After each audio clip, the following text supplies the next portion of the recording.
What's up, everybody? It's Alex from Heavy New York, invading California for Namm 2020 final interview at day 3, and we are ending things on a great note. We return with Charles of Abysmal Dawn. Thank you for your time, man. Hey, man, thanks for having me back again. Yeah. We had a great discussion last year. Back then, we were talking mainly about what we could be expecting for the new record, but now you have your new album, Phylogenesis, coming out in April of this year. Do you just want to give a rundown on how the making of this record was, the recording, mixing, all that fun stuff? That sounds terrible. Do we really want to talk about that? No, I was kidding. We recorded. First of all, the shit took a long time, for various reasons. We recorded drums and rhythm guitars, and I think in November, December of 2017, right? But we didn't have bass lines, we didn't have lyrics, we didn't have leads, we didn't have any of that done. And then everyone in the band pretty much had just things in their personal lives kind of fall apart around the same time. So during that time, I don't know, it was just really hard to finish it, and I the other guys would trickle in as time was going on to lay down bass lines and leads or whatever, and I was I recorded most of it. Mike Bear helped produce the vocals and the rhythm guitars, and John Haddad, who we've done every record with since From Ashes, our first album, helped record track the drums, and then everything else I recorded at my studio, or recorded the stuff with Mike at my studio as well. But I think it was just kind of hard for me to I don't know, stop thinking about I need to get people in to finish their bass lines and their leads and stuff, and focus on what I had to do along with everything else that was going on with me at the time. So I think that's why it took a long time, but in the end, I mixed the album. We had Fascination Street Studios master the album, and it sounds killer. I'm really happy with the way it came out. Conceptually, do you just consider this following up after Obsolescence, or do you think that this record is kind of like a fresh start for Abysmal Dawn? I feel like it's kind of a fresh start, man. To be honest, I feel I don't know, we felt more free to do different things, I guess, or let's go a little crazier. I think having a new drummer helped immensely. I think having Vito in the band too, and some of his lead playing is just ridiculous on the album, and always wanted to have someone that was specifically gonna make me look like shit and just be a lead guy, and I think he did that beautifully, and Eliseo is contributing more for vocally on this album than he did before, and I don't know, I think just the rhythm section in general is just more locked in and doing more interesting things, and but yeah. When it comes to getting inspired to write, because maybe this could just be being an avid listener of Abysmal Dawn, but if you play me 30 seconds of a track, I could tell that that's off of From Ashes, that's off of Leveling the Plane of Existence, etc. So it's fair to say, could each record be representative on who you and the band were at that very time? Do you take a new approach to everything, or is there also kind of a formula in the songwriting process? There's no real formula. I feel our songwriting process changes every time. The first few records were written in a practice room together, Leveling the Plane of Existence, a lot of stuff I mapped out first, at least riff-wise, and then got together with the drummer, Scott, at the time, and hashed out those songs.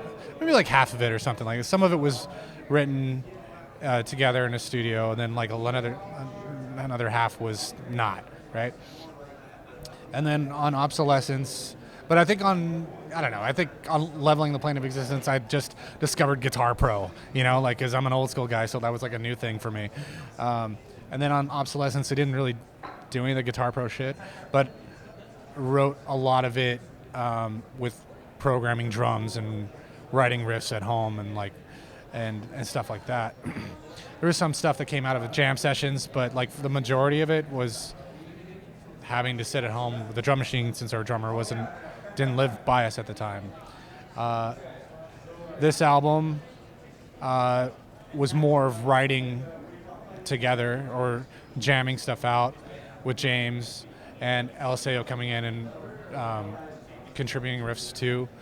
But yeah, I think it was just different, I guess. Like there was a little bit of, because I have my own studio, I ended up buying like a electronic drum kit so he could, because you're in fucking LA, no one has a fucking garage, you know what I mean? So jamming with James and working songs out that way, and then like piecing in ideas and stuff like that, and just working stuff in my own studio, basically. Just working in your own studio, like maybe because you're kind of like in your own element, does that maybe also help like enhance the songwriting because you're kind of in your own sort of atmosphere? I mean, you have more time to explore different ideas. At the same time, it's kind of dangerous where, everyone's like, like there's no real time budget or like time limit or, budget that you're burning through. It's just Charles's fucking time. You know what I mean? So people kind of drag their feet, I feel like, and that can be dangerous. Getting people out of your house. Well, not getting them there, like, hey, we need to do this. We need to get the album done, and it just kind of dragged on because we seemingly no like limit to time or budget. So yeah. Now, as somebody who has seen you live on 2 separate occasions, one was on the Cannibal Corpse Obituary Tour in 2016, and one was the Marduk Incantation Tour. I always thought that seeing you live is a completely different experience than simply just listening to Abysmal Dawn. For you, is there a similar energy that you bring into your live presence as you do when you're like recording and playing, or are they like 2 separate strategies altogether? Well, I don't know. I mean, I've heard a lot over the years that, people really appreciate us as a live band. And maybe some people that weren't as stoked on us until they actually saw us were like, oh, okay, like, you guys are way better live. Or, I mean, I feel like, especially like our last couple albums sound great. I think I was really happy with them. But yeah, it's a different energy. I think try to capture a little more energy and sometimes when you have when you're working out of your own studio, especially for vocals, you can take a little more time with it, and when your voice is fresh, when you're feeling fresh, and you fucking you're not trying to scream your way through 10 songs in a couple hours or whatever it is, that energy comes across because you're not as burnt out. So I feel like this album has a good amount of energy to it because of that. So, putting it, I feel like this album is almost kind of like live friendly or something like that. Yeah, I mean, I hope so. I mean, I hope that same energy's there. I feel like we tried to maintain that, And the final question I wanted to ask you is always the most difficult question for everybody to answer, and that's why I love asking it. How do you know when a song is done? When the album's out. God damn it, come on. That's when I know it's done. There's no fucking turning back. Oh, no, never true. You do like the Abysmal Dawn radio edit or something like that? Oh, no. We're not a fucking radio band. Like, there's no radio edit for us. So, nah. I mean, when it's done, I don't know. It's usually when I say it's done, to be honest. It's like, all right, cool. Like, it feels complete, and yeah, and I get feedback from people, and like, yeah, this sucks, or whatever, try harder. But yeah, I mean, usually just when everyone's like happy with it, and it's when it's done. So yeah. It's death metal. We're not supposed to be happy. Oh, I'm fucking miserable, but it's fine. When you're less miserable, as Oh yeah, then like no one wants to listen to my music. Yeah, that'll be the day where I'm like, why am I doing this? And then, fuck, let's fucking stay at home and fucking water my chia pet. I don't know. Yeah. On that note, before we go, I'd like to. No, I'm not. I don't have a chia pet. I just want to put that out there. Okay. That would be Not pretty. not that there's anything wrong with chia pets, but anyway, it depends on the chia pet. I don't know. That could be fucking weird, right? Chia pets are weird. I'm gonna hashtag that in this video and see if I can get a whole new audience on my channel. Chia pets. Oh, sorry. So before we go, is there just I know that you're hitting the road with Vader and Vitriol, who I actually just spoke with earlier today. Is there just anything else with Abysmal Dawn you would like to promote? Phylogenesis is coming out April 7th, right? 17th. 17th. I was close. That depends. Are we playing Price is Right rules, or what are we saying? Never. No, I just didn't do my homework. Okay. Yeah. You're all good.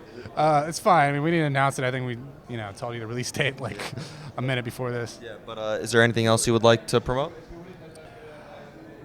No, man. I mean, I just want people to hear the record. I'm really proud of it. I feel like it was worth the wait. I can't stress that enough. That thank you to all the fans that like waited this long and still believe in us, still come to our shows, still buy our merch, still say fucking hello and shake our hands and stuff like that, have a beer with us. All that means the world to us, man. Like, we've done this for a long time. I feel like we're one of those bands, like we're definitely not an overnight sensation. We've had the slow burn we've built over the years, and it just feels good that we're putting out a record like this, and knowing that our fans are really gonna like it. Taking that time and to be happy with it, first of all, like ourselves, and like knowing that we're not gonna disappoint people. Yeah. So if you're not confident with yourself, you can't expect anybody else to like it either. It's true. Well, Charles, always great to see you, brother. Thank you, man. Everybody, Charles Elliott of Abysmal Dawn, Phylogenesis, coming out via Season of Mist, April 17th. Catch them on tour with Vader. We'll see you next time on Heavy New York.